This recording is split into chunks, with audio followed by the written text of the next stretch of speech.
It was last used at the Glenburn mine in Shamokin, and then it was brought here for the number 9 for their tours. The other motor, that guy there, that one came from Porter Tunnel, and that one is a little more nicer to run. That's why it's on the tour trip. This one's the kind of the maintenance motor, but it's a good time. So how it works is there's a lever here to go for your directions. That goes that way, that goes that way, and the center is off. When you get it in your direction you want to go, you roll this handle around. Normally there's about 6 speeds, and they're in D10s. You'd feel it notch into it for each one, but like everything in the anthracite, it's worn out, past worn out, past worn out. So you got to kind of feel around for it. It would normally start in the first speed. This starts in about the 3rd or 4th speed. So it'll start about here, and then you can roll it around to go all the way if we want to go that fast. There's also a foot brake right here that when we start going, we're going to take the handbrake off, hold the foot brake down, notch it out so you feel it start to want to go, then ease off the brake and down the tunnel.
That's why I'm standing over on this side. Seems like I need her in Facebook Marketplace. I'm good. It's either a minute or to get the tour.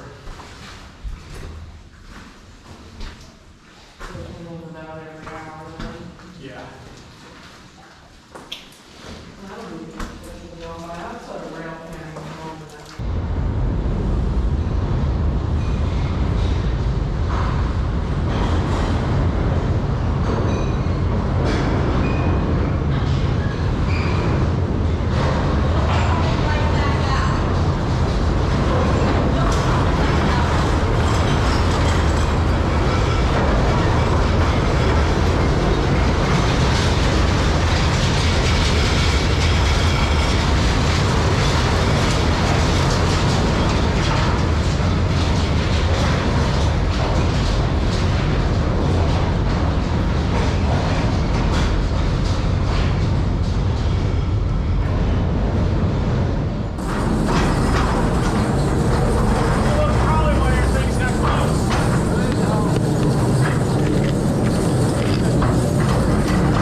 watch where the hell I'm going.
We don't want to go too far in because they're doing, they're doing a tour and it gets so loud back there. We don't want to interrupt them.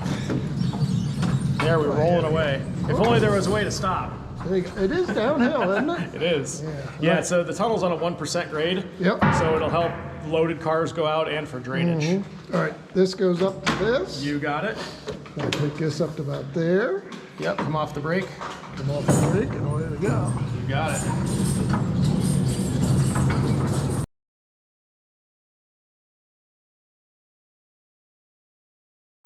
We'll go through the switch at this speed and then you can bring it right up to where it was before. We won't go out at full speed because it's down grade. It really gets rocking and rolling going down. We through it? We are through enough. Yeah, bring it up. Keep going, keep going, keep going, keep going. A little bit right there. We'll leave it there all the way out. And then it's going to be the same deal. We're going to leave it right there. And we'll regulate our speed through the switch outside with the brake.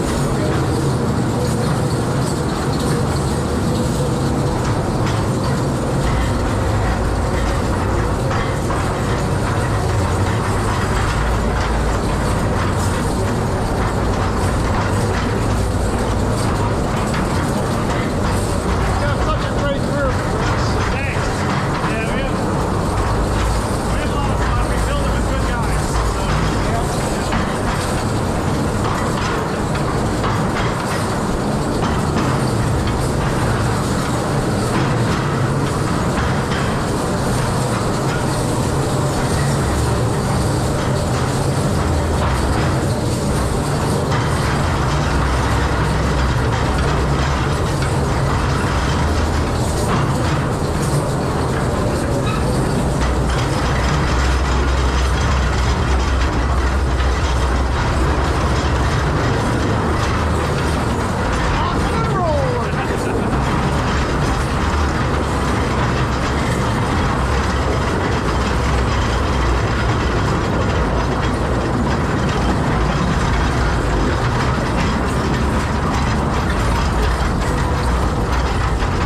pretty good. Yeah. Ready to come off the brake, let her roll up here. Yep. And then you can shut it right off. Okay. All the way around. All the way around. Alright. All the way around. Right on. There we go.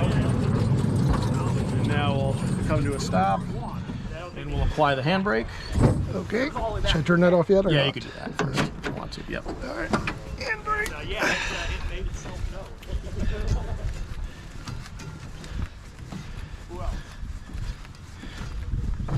You're up, Jerry. Good job, Dave. All right. Thanks, buddy. Yeah, you I bet. appreciate this. All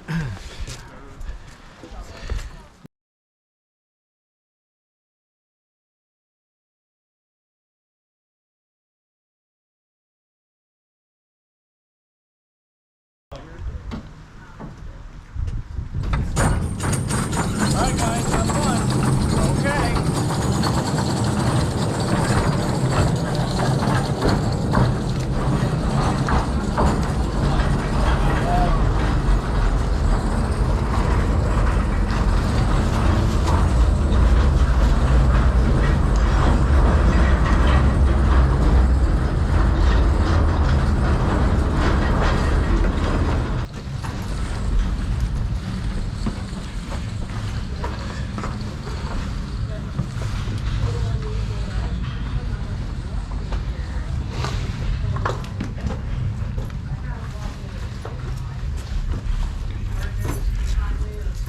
All right, so as everybody's kind of gathering on in here, this is something we don't normally get to show off on the tour just simply because we're always driving past. If you notice around us, it's a wider area and there's 3 little buildings along here, 3 little shanties. A large mine like this, you have multiple jobs underground, of course. You have guys that are timbermen that are exclusively for that, electricians, but you also would have a tunnel boss and a tunnel crew. This is such a long, big haulage way. They would have a dedicated crew and a boss to maintain this haulage way. So these rooms that you see around here, one would be the tunnel boss's little office. The rest would be rooms for track supplies, track tools, and they would be constantly maintaining this roadway. Making sure that the sills are good, making sure joints are tight, making sure there's no fallen material. They're going to be doing that constantly throughout the shift. So that's what these little rooms are. Just every now and then you pass by them, you don't get to appreciate them because this is just something we go by. But just something you all think about, you could spend 50 years as a career in a mine and never actually mine coal. You would do one of these other ancillary jobs to make the facility operate. When this mine was near its height, right at the beginning of the Great Depression around 1930, we had 630 employees here.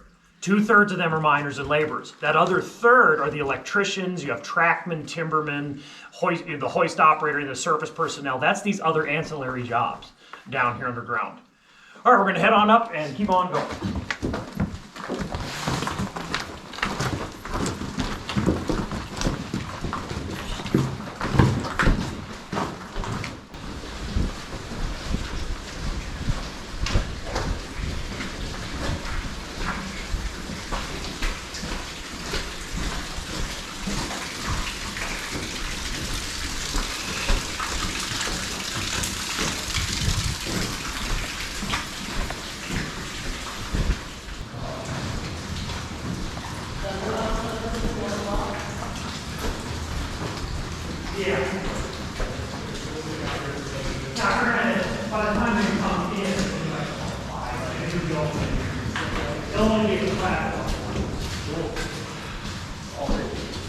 Yeah, I think it's pretty close to it.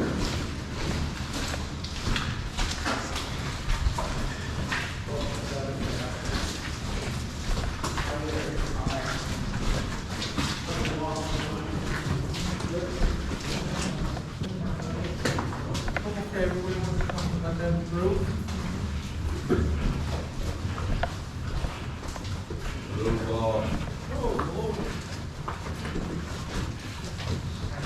Hey, hey. Did you take your driver's license?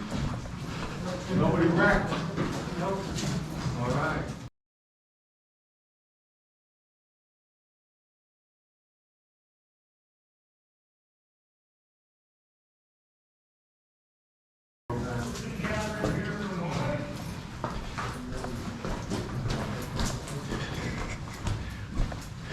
Get everybody together, just watch yourselves coming up, we'll just fill on in.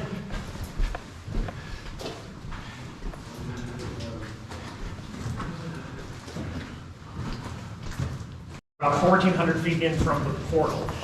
Here we are standing about 8 feet in elevation higher than the portal. This drift was driven in on a slight uphill angle. The big reason here, of course, is drainage. This is considered a water level. Everything from this level back to the surface, which is about 190 feet above us at this point, drains by gravity out this tunnel. Everything from this level down has to be first pumped to this level, then gravity can take it out. Hence, again, the name water level. Again, this tunnel, when it was first driven for the mine's first 45 years of existence, was only one level. The tunnel we're standing in now was not even built until around 1900 for shaft access. It was the main tunnel that was the main existence here, and there was a slope actually built inside here to operate the second level before the shaft was constructed. So again, you're going back to the 1880s for that. We get to see a number of veins of coal here throughout on the tour route. Some are more exciting than others because they're simply more visible. The orchard here is one, it's around 8 feet, but a lot of divider in it. You're going to see 3 areas of primrose as we all go through, so it's kind of interesting. You get to see 2 main bodies and a faulted section. You get to see one main body that is running at around 87 degrees. It's near vertical, it's what we call straight pitch. You're also going to see a section of primrose that's laying at 45 degrees. This is more what you would consider, a little bit easier to work with down here. It's laying down, but it's enough that the coal is going to run when you mine it. We're going to cross 2 faults. We're going to cross 1 in the Mammoth, and we're going to cross 1 in the Primrose as we go on through. And you're going to see some other little veins too, like our Mule Way. We're going to get to see the top of our only access today to the second level. The Mule Way is in a vein called the Holmes vein. It's a thinner vein at about 4 feet. Our airway, where our fan is, if you notice back down the tunnel y'all passed, there's a little red button there. That is the diamond vein, another 4-foot vein. Veins like that, they only utilized for access for other things. It's too small of a vein to really get production out of. So the Holmes vein at 4 feet, Mule Way, you can get coal while you're making the Mule Way.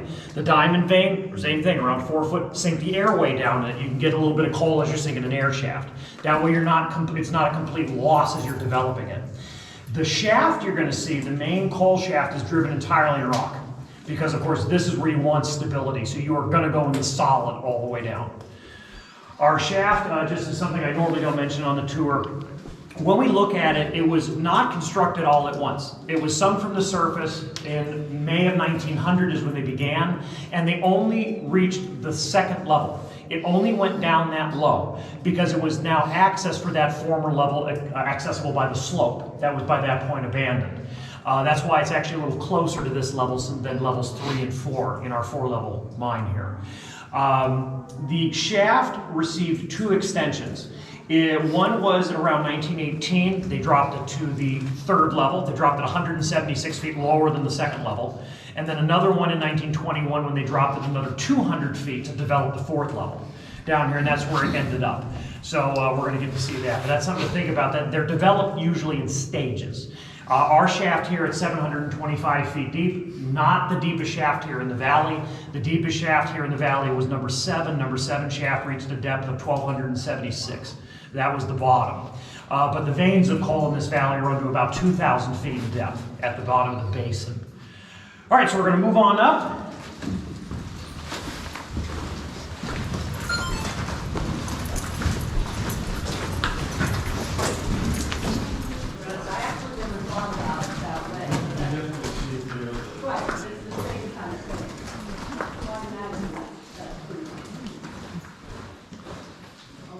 All right, so as everybody's coming on in, again, like I was talking about a little bit ago, this is our shaft. Now, the shaft we have here, this is a 2-compartment shaft because there are 2 independently operable elevator cages. Again, this shaft, construction on it began in May of 1900 and would reach that depth of 725 feet in 1921 when they finally bottomed out. Our mine has 4 levels, including this one. We are about 190 feet in depth here. To the second level is 150, 176 feet then to the 3rd level, and 199 to the 4th level, giving you that total span down here. We are actually connected to Coaldale number 8 mine across the street on our 4th level. There was a rock tunnel driven across the basin for that.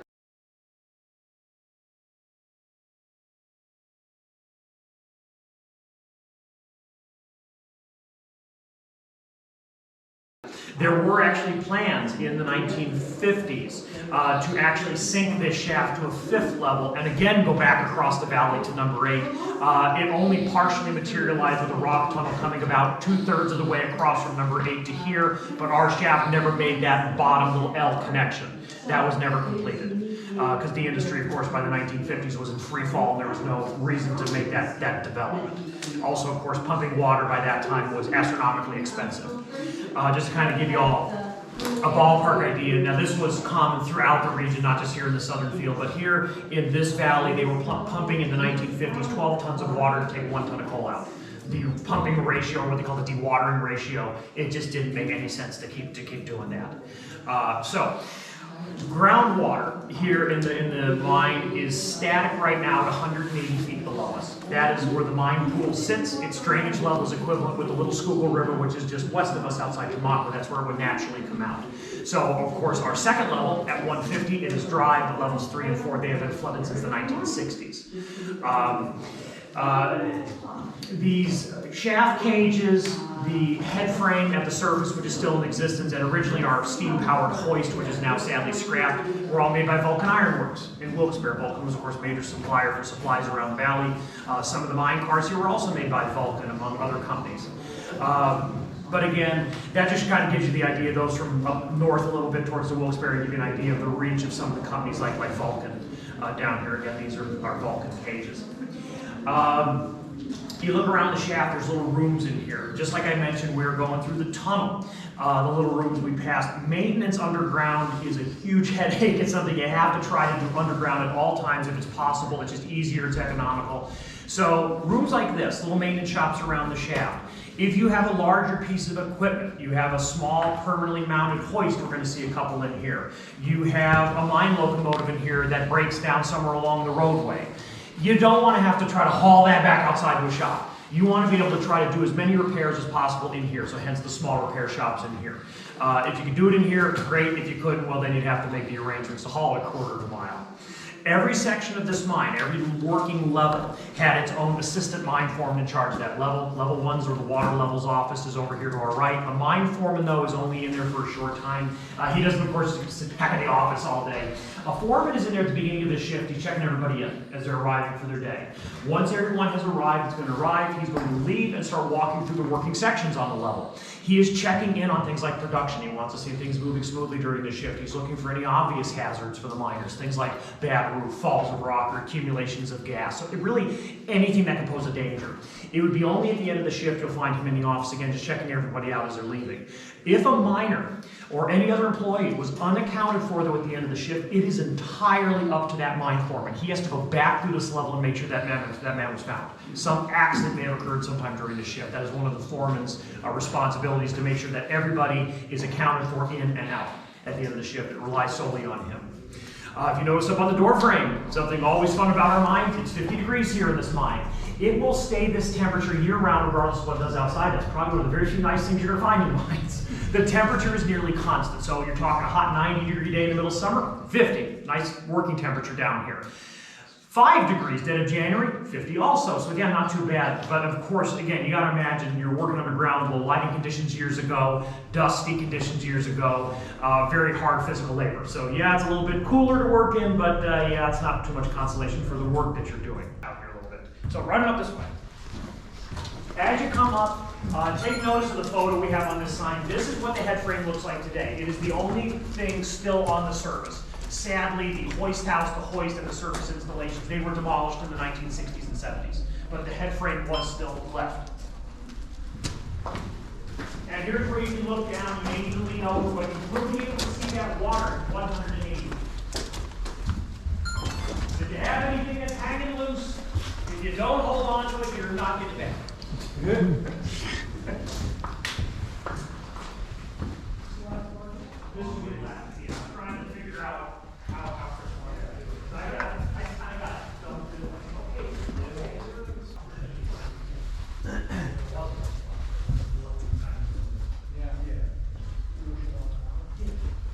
yeah, they should be coming in now. That should be the rumble now. So maybe what I would do is go down there to the platform. As soon as they come in, just let them know we're to water. Oh yeah, oh yeah.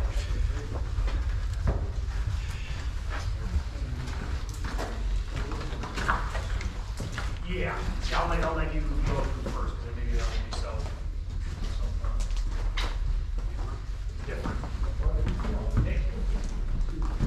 Oh, you're doing the carbide light to feed you. I knew you had to do it. Oh, yes, you did. Yes, you did. I should put above that sky. You're so strange. I have no idea what you're talking about. Tiny? Oh, going along the tunnel. Yeah, That's yeah. a requirement in any drift or slope. They're called shelters or safe Oh, holes. okay. Every 150 feet is required by the mine law to have one. It's just simply so if you're walking in the tunnel, you just get out of the way. Yeah. But yes, they are required every 150 feet. You didn't have to jump in the water. So you didn't have to jump in the ditch. Yeah. There would have originally been little bridges that you go in I was there. gonna say, it looks like you had to jump. Oh, no, there were little bridges there. Yeah, there were little bridges, and they were very well marked. Right. Yeah.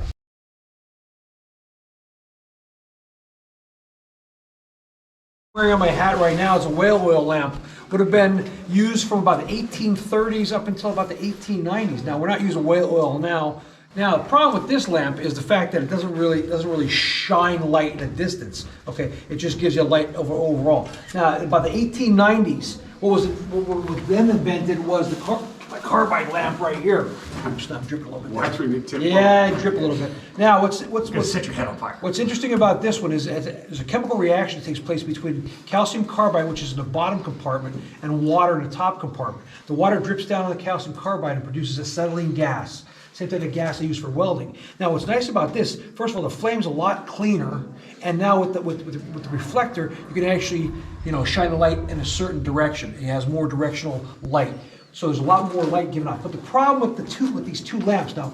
The problem is that in mines there's gases. The one gas that's very common is fire damp, what miners call fire damp, which is methane gas. Now methane, being less dense than air, rises to the high points of the mine. If we were walking in a pocket of methane gas with a lamp like this on, we'd have a massive explosion. The problem was so bad that by the 1880s or by the 1800s in Great Britain, where coal mining started, where a lot of coal mining started, that they actually asked scientists to come up with a way of preventing that gas mine explosion. So what was invented was in 1815, Sir Humphrey Davy came up, I'm dripping a little bit there, came up with a lamp that looks very similar to this. Now this is the first style lamp that would have been used, that would actually have used in the mines around here. Now this is from about the 1880s. This is a Hughes Brothers lamp from Scranton. And what this does, and what this allows the miners to do is to check for those gases. Now you might say, wait, that's an open flame. How does that stop gas also from igniting? Well, the screen that is around this gas, this metal screen that's around this gas, actually keeps the flame from being exposed to the gas. And I'll give you a little demonstration with that. Let me take this off. If you have a metal wick or metal flame or metal screen, I have a metal screen right here. You can actually see if I pass my flame over, the flame doesn't go through the metal screen. It's the same idea that's behind those lamps. Now, the problem with the first Hughes lamps that I have down there is that if there was a burst of air, the flame could get pushed out. Now, what eventually, again, that's the 1880s to about the 1890s, 1900s, this lamp came out. Now it's kind of the same style, except now you've got a glass globe on the inside that's protecting the flame a little bit better. So if a burst of air did happen, it wouldn't push the flame out of the screen. Now this lamp, again, about 1900 to about 1920, eventually then turned into the modern, what we call a modern safety lamp that you see today. Now this is a Wolf lamp that I have, one of my Wolf lamps.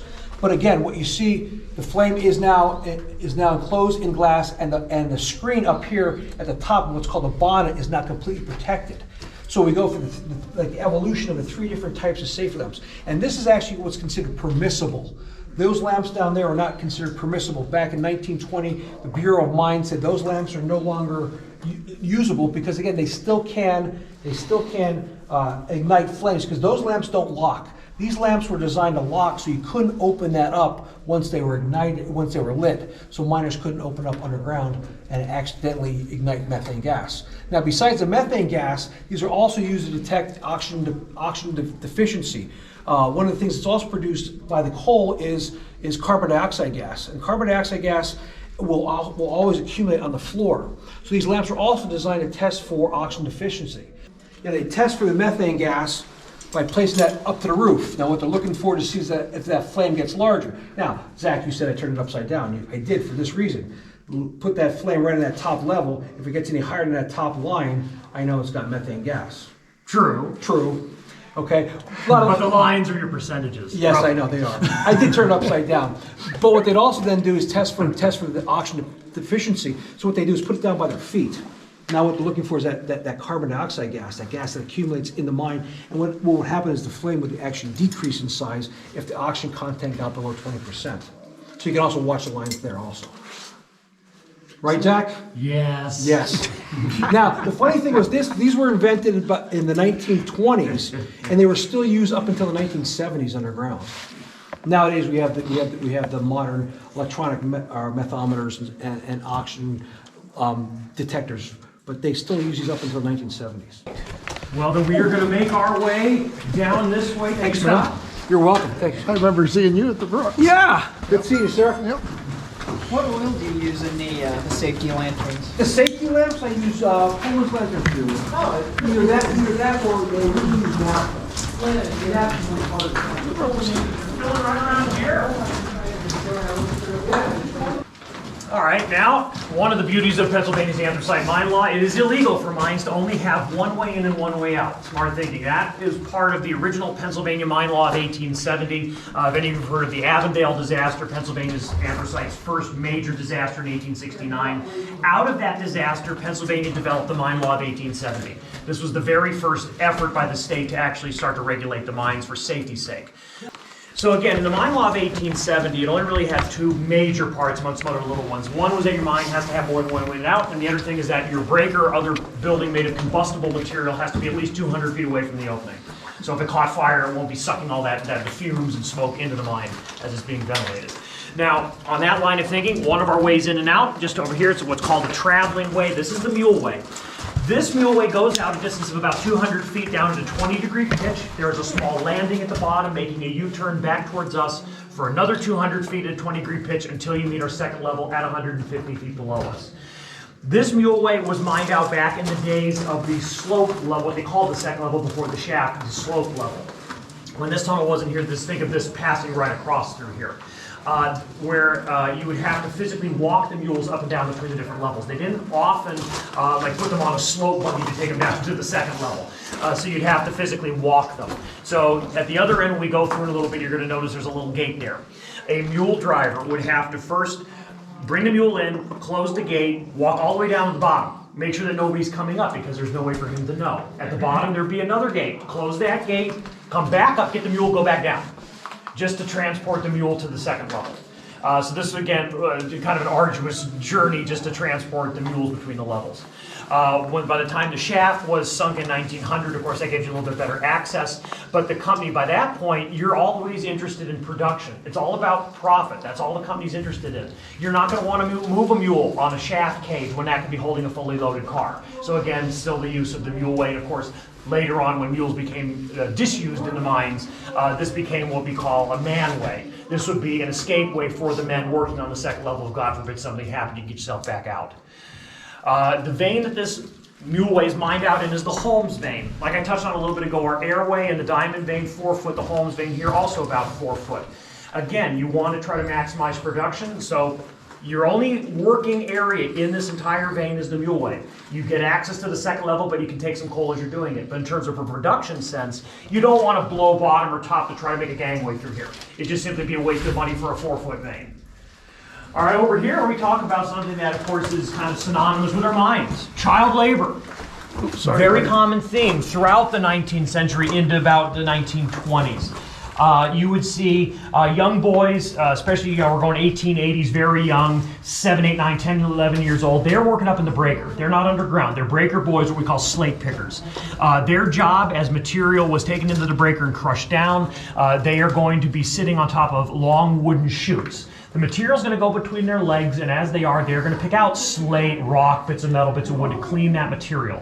Of course, later years, machinery was developed. Chance cones, Menzies cones are part of this, or the process of flotation and jigs. This is what replaced breaker boys years ago, using water to do this job.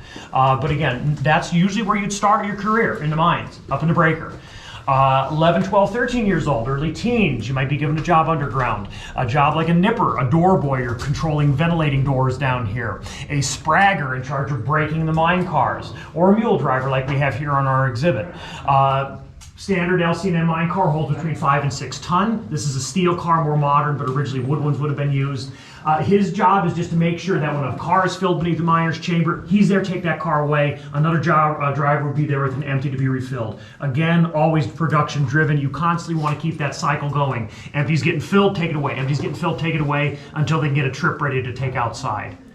The light on his head, like Scott was showing you, that's the open flame wick light. You can imagine the level of light that you're working with down here. Again, up in the chambers, we're going to see a couple examples a little later on. The dangerous gases, especially when you're blasting, methane is constantly a risk up in the workings because, again, when you're blasting, shaking that coal around because it's trapped within it, that could be an instance where it's released in a harmful quantity. All right, with that, we're going to head over here just so we can kind of separate ourselves from the other group here.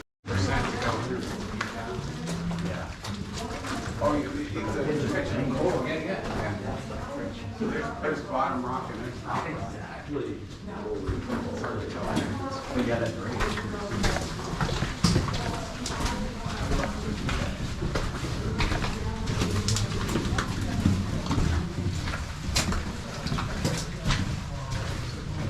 That's the coal rig. We're walking in what we're holding. Water steps here on the rope as you come up. Just next over here. Yep. All right, as you're all coming on in, this timbered area here is one of our more recent projects. Only about 3 years ago we did this. Where we're all standing right in here, there was 100 tons of fallen coal here. This is a faulted section of the Mammoth. You unfortunately don't get to see much of it because we have it lined off right now. The coal in through here is what's considered friable. It's why it was actually left, and there was no gangway in here. There was some exploratory mining, but that was about it. The coal looks fairly good, but if you were to try to grab at it, it turns into dust in your hands. It crumbles just into basically a gravel. So that was worthless years ago. Coal companies, when fines would go outside, they used it as road fill, or it was a waste product. Today, on the other hand, this is what cogen plants, the power plants, this is what they want. If it's a good quality material, steel mills want it. So today it's kind of gone the opposite way where it's wanted. But unfortunately, they would just leave it alone here. So when we cleared through here, very difficult to get this timber in here because you're basically trying to shore up sand as you're going through it. Every plank you put in, every little crack, stuff is going to start running through it. So it was a pretty good effort to try to get in through here. On the opposite side, looking farther down the tunnel, so this is heading south towards the borough of Summit Hill.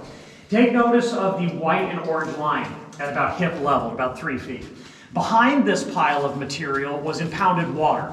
Again, that white line is the surface of the water at about 3 feet. No one had been beyond this point in terms of using the road since the mine closed in 1972. So we were the first ones to actually punch back through here since the mine closed. But this area that we're moving through, you're going to see a big transition here. Remember what the Holmes vein in the Muleway looked like. That's called straight pitch. It's about 87 degrees near vertical. If we could look up through where we have it timbered, we're going to see the other side of this fault in the opposite tunnel. It looks like a triangle. It's two opposed rock faces coming together at a point. And it's actually about 30 feet above us is where that comes together. This was a big void. We're going to pass through another section of a fault in the Primrose vein where you're actually going to get to see a whale back where the fault has kind of rolled the vein back a little bit. But then beyond that, the veins we're going to see are only laying at about 45 degrees. You can see the change in the angle then. All right, so we're going to move on up a little bit here.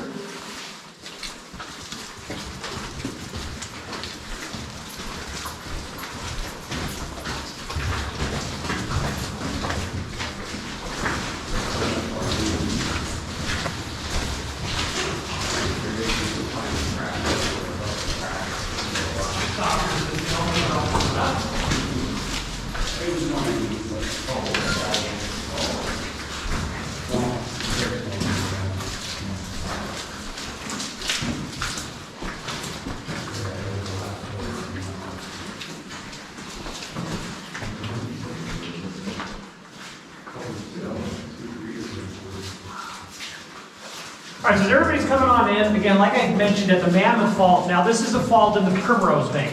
There is about 6 feet of coal here to your left or my right. But if you look up towards the roof, it pitches down to absolutely nothing. You'll also notice the curve of the bottom rock curving back in on itself. That's what's sometimes referred to as a whaleback, given that shape. But this is simply again an area where the vein was pinched out.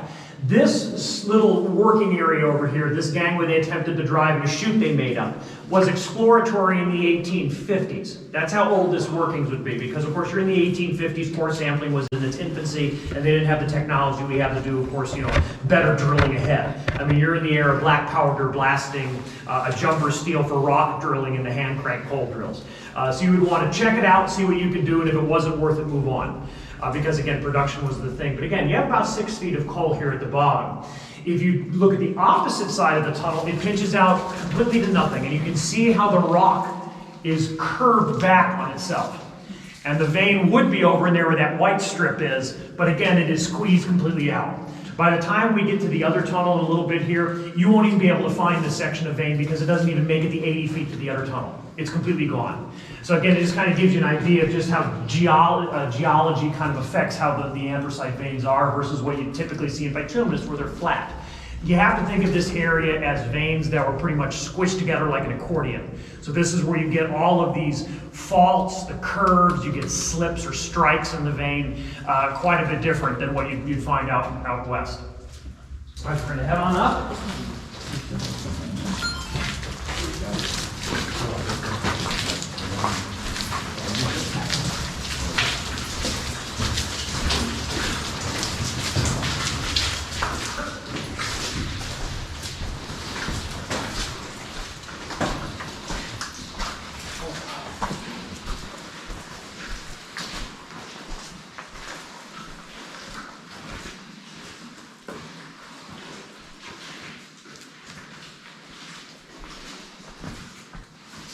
All right, as you're all coming on up again, this is the other body of the Primrose. We would consider this Primrose 2.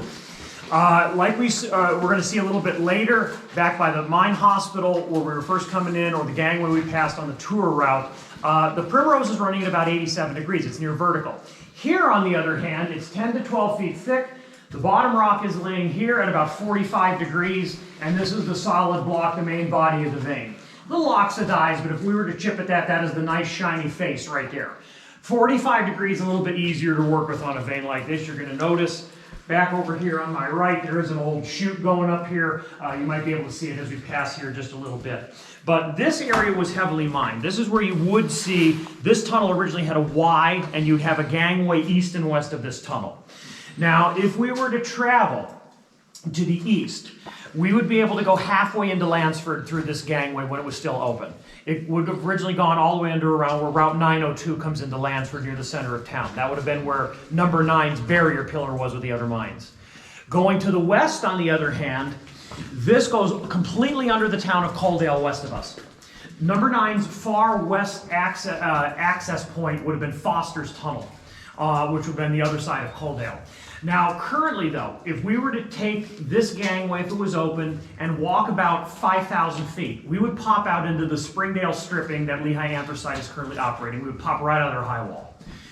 To give you an idea of kind of where you'd be placed here. We'd be under High and Lehigh Street at the far back of Coaldale. But again, the coal that they're getting out of Springdale today is coal that was, first off, it was left because Bethlehem Mines stripped it in the 1970s and it was under an area that may not have been easily accessible, or it was simply a depth that was not really worth their time to take. But the gangway that we would have been seeing in here would have been driven around the Civil War and probably would have been operated at least right through the 1920s before they finally started robbing it out to come to the end. So, I mean, you're talking old works here. By the time they lined this off and timbered this probably would have been around 1930. By the time this was completely abandoned and they made their way farther back on and removed the switch and the Y here. All right, now where you're standing right now, this would be the actual end of what was considered the water level tunnel and the beginning of what is called the 100 tunnel. Again, just kind of differing our mine levels here. Where we branched off into it, where we walked up to our loading platform is where the 100 tunnel starts. The water level tunnel went in here, and the 100 tunnel continues off behind me. Now, if you all look up the tunnel ahead of us, looking south, That's the silt and muck and all kinds of horribleness we have been digging out of here for years. That's about 18 inches deep. It is clay silt. It is, as you can kind of see walking on it, it's about the consistency of peanut butter. That is what is left from stripping activity in the 1970s. This is simply just wash-in water. It is not only the clay silt, it is also mixed in with coal fines and sand from drilling activities in the strippings. So that is where all of this material has come from. So we are gradually making our way through there. However, if you were to go about 600 to 800 feet, I would say, maybe closer to maybe 700, maybe in the middle, you would end up at a fallen section of rock. That is where the mammoth main body of the mammoth vein was. That is where Bethlehem Mines stripped through here in the 1970s and basically cut this mine in half.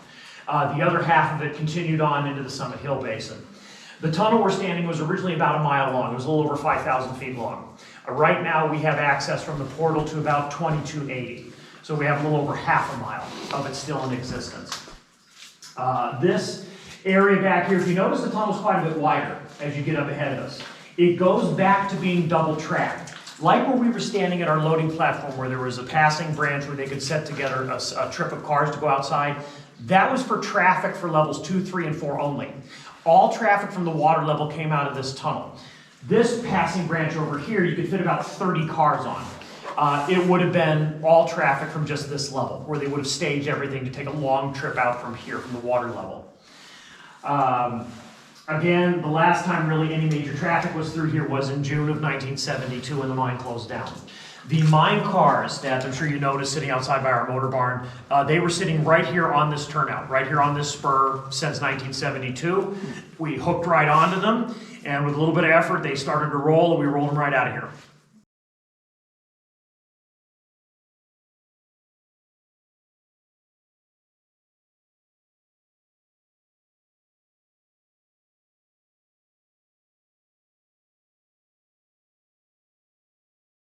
Even though they were sitting in water up to their axles and they were in mud up to just top of the hubs of the wheels, grease them up. Mine cars are made to be in a horrible atmosphere, horrible environment, so they pop right out of here. But it's nice that we have those because of those cars, including the ones you see here on our tour route, they are the last 8 of those that exist. There are no other examples of them that I am aware of that exist from Lehigh Coal Navigation Company. There are a couple parts floating around, but other than that, there are no complete ones. So the 8 that we have are it out of thousands. There were thousands of those cars, and there were thousands of wooden cars that the steel ones replaced. Of the wood cars, there are none of those that exist, other than some bits and pieces. So it kind of gives you an idea of the evolution of technology. LC&N then evolved into the steel cars in the 1920s and 30s. Just because they were easier to repair. They were almost infinitely repairable compared to the wood cars that were full of problems for the company. If we do in the future, we want to do a little bit of an extended tour, kind of like this for this loop. Not all the time, because you're talking about 2 hours, but periodically, we could actually not take anyone back farther than this corner, because there's no second way out at that level. You have to have a second way out. This would be the only way giving you another way out. This was the last deep mine in the Panther Valley. This was the end of it. All mining that has continued, it never stopped, just shifted completely to stripping. There are 3 strippings going in the Panther Valley right now and 1 breaker. There's a large stripping called Little Italy, it's by Nesquehoning. There's Springdale, which is just south and west of us. And then there is the Bank 8 job, which is across the street from us. Those are their 3 main strippings, and they have Greenwood Breaker down in Tamaka, where their prep plant, their processing plant. But mining has never stopped, it's just completely converted over to stripping.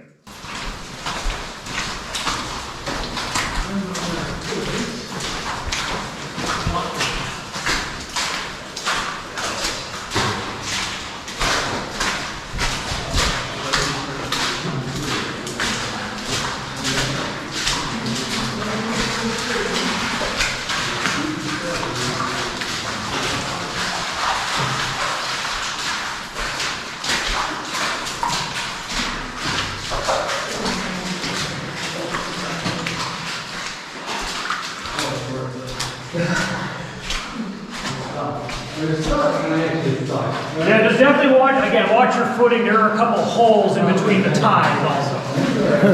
Surprise! Yeah. Oh, you'll find it pretty fast. Just something I want to point out as you're all coming on up. We don't have to stop here all as one big group, but you'll see a big cut here in the rib. Well, I showed you that fault in the Primrose where the whaleback was. And I told you that the vein didn't really make it over here. We're only about 80 feet away from that other tunnel. The only trace you can see that there is a vein here is this cut. There is no coal here, but it is simply the pattern of the faulted rock coming through here.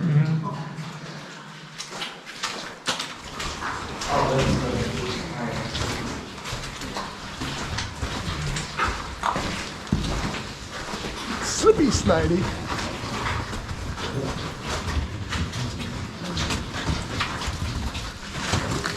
Just watch yourselves coming up in.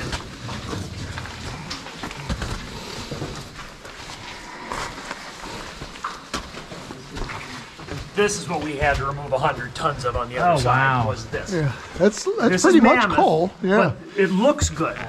Even if you hold it in your hand, it looks good. Problem is, you could break it up and crumble it down into near dust in your hands. This is what's called friable coal. But this is the other side of the fault. So if you all crane your head up above you here, you'll look up into the void of the fault. So we're in the mammoth, but you can see what I was meaning where it's a triangle. It's two inverted faces of rock.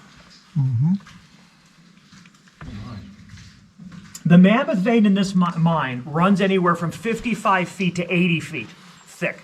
There are no splits in it in this valley where normally you see like the top, middle, and bottom split of the mammoth. In the Panther Valley, the mammoth runs pretty much together. So you just have one big main body. On average here, number 9 average is 55. At number 8, it's around 88. Yeah, but just watch your footing coming over, but again, definitely get a chance as you come to the end, crane your head up and you can look up into the fall. You get a real good idea here of how two inverted faces of rock have come together.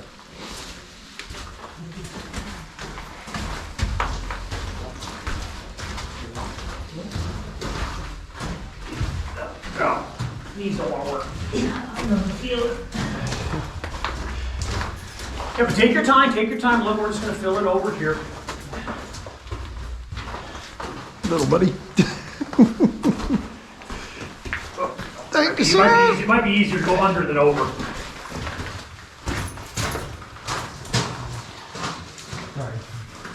So that was part of our goal we've already achieved.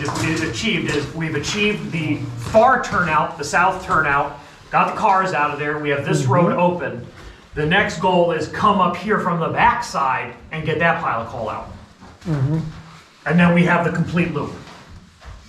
Yep. But again, the goal here, it's not for production. We mainly need this access because like right now, I can't get a mine locomotive over here. If I gotta do timber work over here, I gotta drag it by hand through into here. You know, we want to be able to have the best access as possible to here. Yeah, it sits in the middle of the track. Yeah, let's see the They narrow push, tractor. they push the whole car behind it, underneath of it, and behind it, you just push it up to the elevator shaft. So it's kind of like the Barney cars on the after Yeah, plane. that's Remember back there, there's a horizontal pulley. The motor was on the corner, right?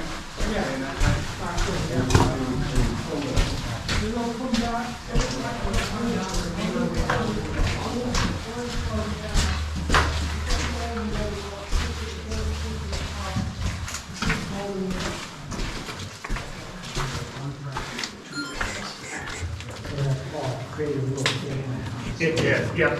But that's the other thing with like friable material like that. Like if that was like fallen rock, water can still kind of ooze through it. Friable material, that is solid, especially when you get that silt. It's like wet cement. It almost completely stopped that up. In around, I think it was 2010, the top part of it collapsed. So we had to have a new one put in at that time. But it gives a really good example of a working chute of the bottom of a chamber because there's really no other good examples when we have straight pitch. It's hard to illustrate that in straight pitch.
the chances are there's nothing more oil down there for the drain. Yeah. And just a hole in the ground. It was funny, I saw, just recently, I saw something, somebody posted on Facebook, an old article or something about that.